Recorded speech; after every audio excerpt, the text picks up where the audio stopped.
This video covers RC circuits. In our last video, we only looked at steady state conditions. Now we're going to look at time-dependent conditions. So we're going to write Kirchhoff's loop rule for this RC circuit. Again, we're going to start with my battery. And again, I'm going to drop voltage as I go across my resistor. Here, I'm going to write current as a lowercase r because it is time-dependent.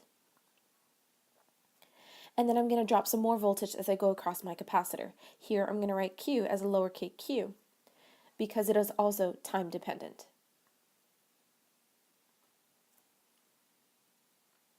And again, all of this still has to be equal to 0. Again, Q and I are instantaneous values that depend on time. In order for us to solve this equation, we need to have just one variable that changes with respect to time, and not two, like we have here.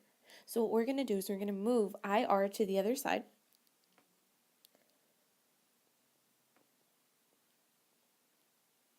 We're going to go ahead and divide by R.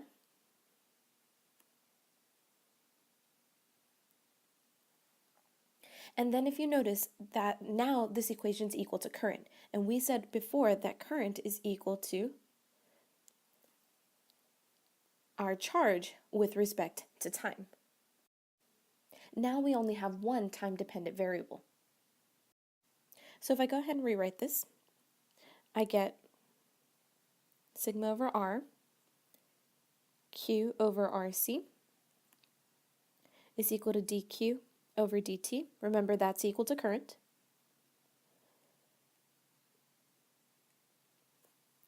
And then I'm going to find a common denominator here so that I can combine the entire bottom part.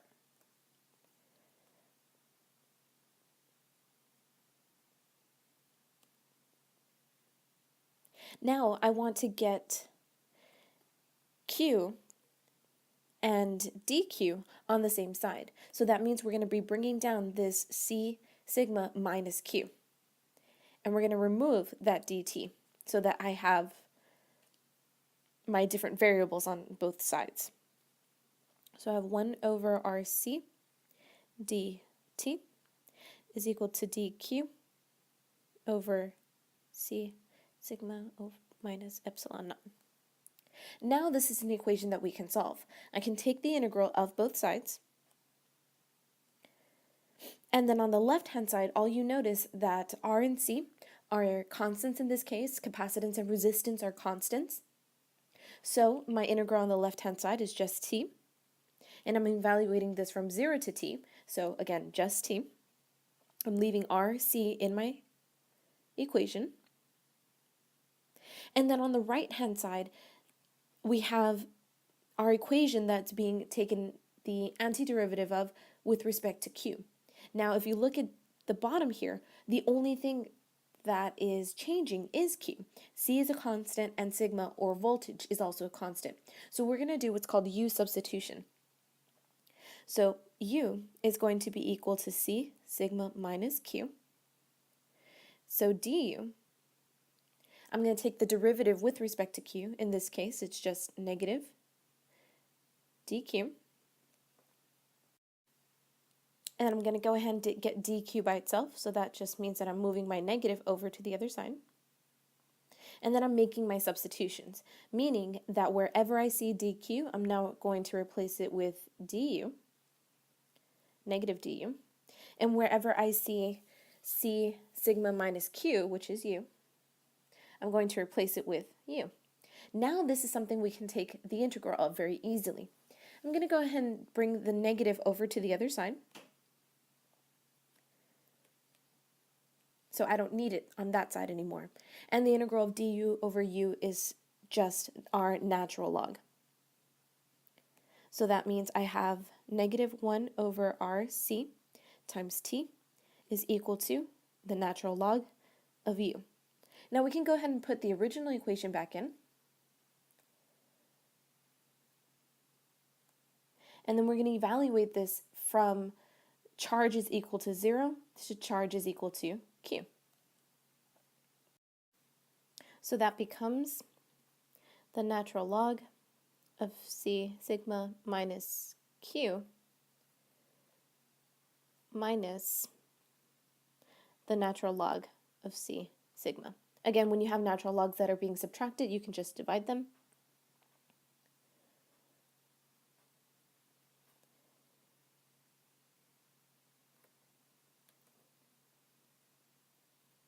And then I can simplify this even more.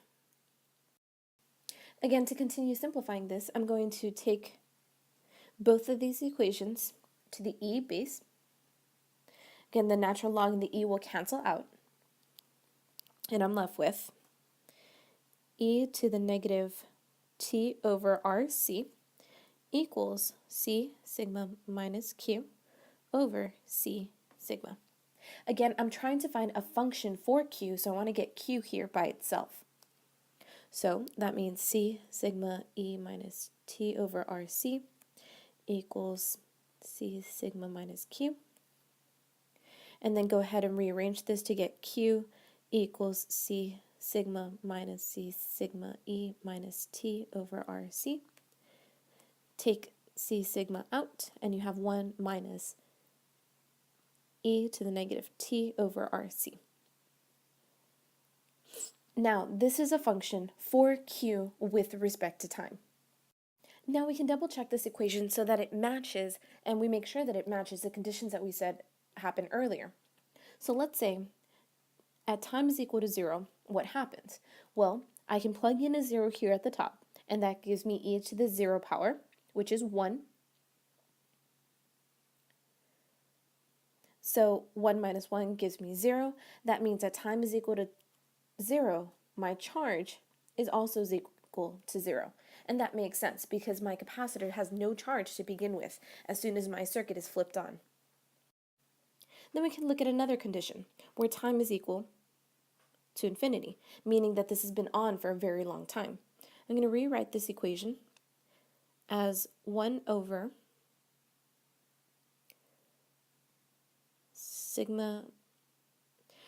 infinity over RC.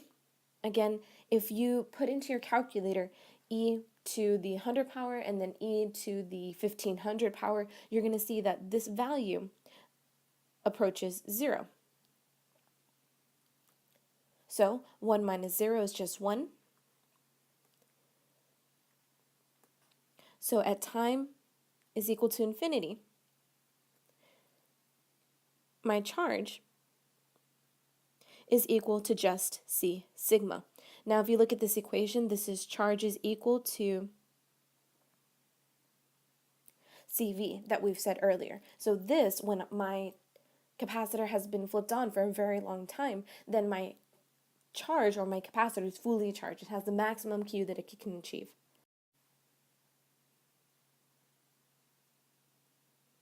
So again, Q max is equal to C sigma. So from this equation, we can get one more. Remember that I is equal to dq over dt. Well, we now have a function for q. So let's take the derivative of this function.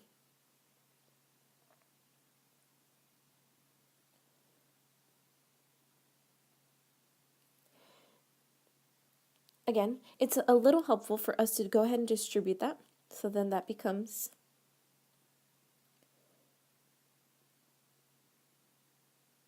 okay. Now again, we're going to take the derivative of it with respect to time. Now for the first part, CE is just constant, so that part goes away. And we're left with negative C sigma. And then the derivative e to the negative t over rc is just negative 1 over rc. And then e to the negative t over rc stays there. So these negatives are going to cancel out. The c's are actually going to cancel out. And we're left with sigma over r equals, times negative t over rc is equal to current. So now we have a function for current with respect to time. Again, we can check what we said earlier about our initial conditions. When time is equal to 0, this is e to the 0 power, so that is just 1.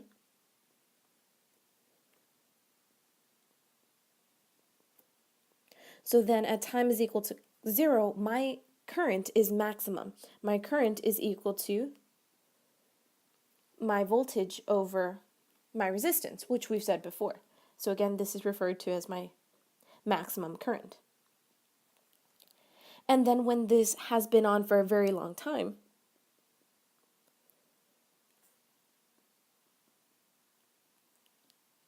Then if I put in a infinity, again, my number gets very, very small, again, approaching 0.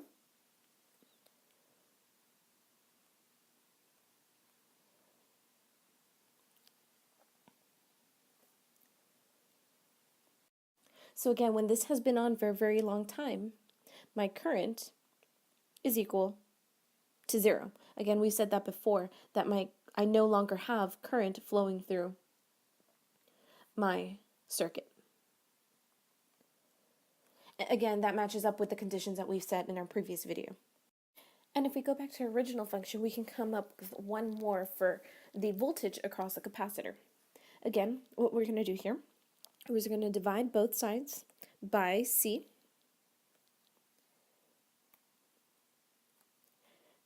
So C's are going to cancel on the right-hand side, but Q over C is voltage. So now we can solve for the voltage across my capacitor as a function of time. Again, when this thing has been on for a very long time, my voltage across my capacitor is going to be equal to the voltage of the battery. And at the very beginning, when time is equal to 0, there is no voltage on my capacitor. Now let's look at discharging my capacitor. In order for us to do that, we're going to have to flip the switch and disconnect the battery. So the equation that we had before still applies, but now we're taking out my battery. So again, we're going to follow a very similar process. We're going to solve for a function of time for the charge. So again, we're going to move IR to the other side. We're going to get the I by itself. And we're going to set I, which is current, equal to dQ over dt. Again, we're going to separate these variables. Let me go ahead and rewrite this first.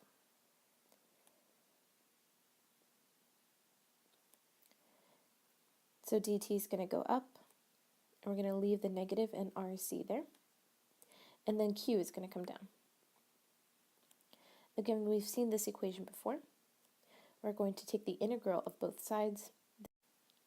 So on the left-hand side, we only have negative t over RC. On the right-hand side, we're going to get the natural log of Q. Now our limits are going to be from capital Q, because it's fully charged at this point, at the very beginning, initially, and then it's going to decrease until we get to lowercase q, some other charge other than our maximum. So that means we have Q minus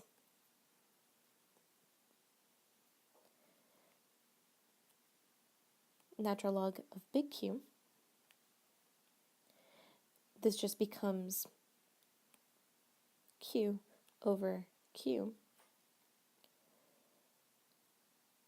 And again, we want to get Q by itself. In this case, we want to get lowercase q by itself because Q is going to be our dependent, what our function is going to change with respect to time.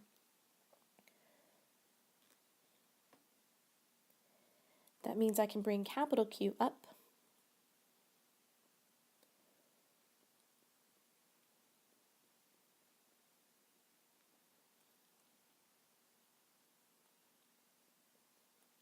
And now we have a function for charge with respect to time. Again, this is for discharging a capacitor. So now we can check our conditions before.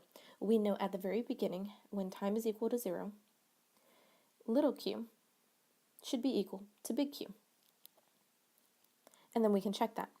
That's going to be e to the 0 power, which is just 1, so yes. And then when this has been on for a very long time, our charge is going to be equal to 0. Again, you can check that. As e to the infinity power gets infinitely large, this whole fraction gets infinitely small. Again, approximately 0.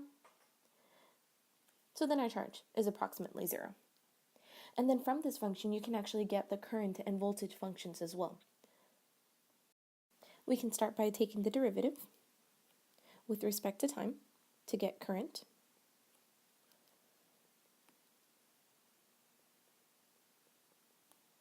So our derivative here is going to be Q times negative 1 over RC, e to the negative t over RC, is then our function for current with respect to time.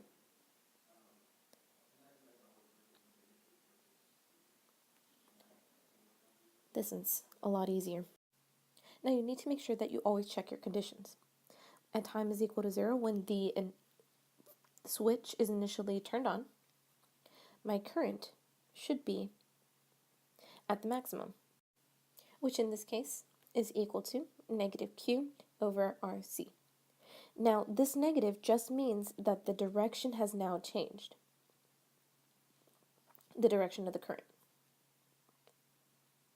changed to what it was initially. And then you want to check your, when time is equal to infinity, current is now equal to 0. Because my capacitor will eventually discharge, and there's nothing to keep it continuously charging. So my current approaches 0, and then eventually I have no current running through my circuit. And finally, my potential. Again, I go back to my original equation.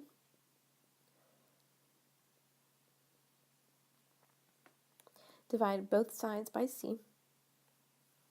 I get an equation for potential. Again, Q max over C is going to give me my initial voltage across my battery, across my capacitor. You can actually leave this as Q over C if you needed to, depending on the information that you need. And then you can check your conditions to make sure that it works out. Now we're going to do a lab with this on Tuesday and graph all of this information.